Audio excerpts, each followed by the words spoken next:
Hello. ගෙදර ඉන්නව? ගෙදර. සැපේ ඉන්න ඒක නෝන මචං නා කිල්ලක ඉන්න දාලා ඉතින් ඕක කරන් 2600 ලිටර් දෙන්නේ නැහැ. කඩේ පුඩේ ගන්න. ඈ?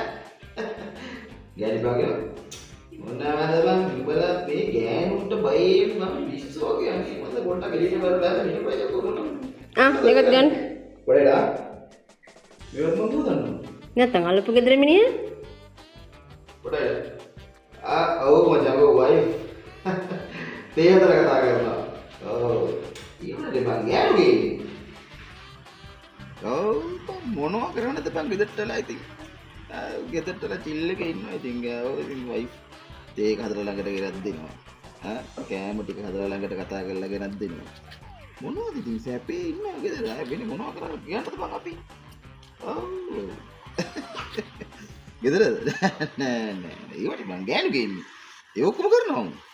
ඔව් එහෙම ප්‍රශ්න බලා තමයි ඉතින් නීවන්ත ගෑනුන්ටම බයි නීවන්ත බලා ඔය වැස්සක් කෙනකලින් මට ඔය අඬ වැටි වෙලා ගන්න ඕනේ. ඔය මගුල කණේ තියාගෙන ඉඳම හරි. අවු දෙන්නදී මොටි නිින් දාන්න.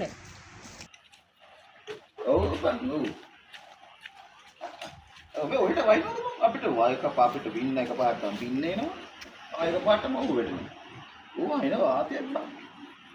නෑ වාතයක් වෙන්නේ නිකන් ඉතින් මේකයි පායන බයික දිහා බලන් ඉන්න. හති නෑ මේ නෑ බං මේ දවස් ටිකේ ගෙදරම ඉඳලා බං අපි මේ අඟවලට එන ඉතින් වල එක්සර්සයිස් කරනවා. ඔව් හති වගේ ඔය හැටි එහෙම තමයි ඇහෙනවනේ. ඔව් හරි බං හරි. බම්බර ගන්නද මේ පොඩි වැඩක ඉන්නේ චුට්ට කොට ගන්න අපිට ඈ. අද රෑ වෙලා හෙට එළවෙන කම්ම තමස ඔය ගෝල් එකේ. කවදද කියනකෝ අතුගාලි ඉවර කරන්නේ? මචං මේ කෑම හරි වගේ මේ මම කාලෙම ගන්නද කෝල් එකක්. හරි.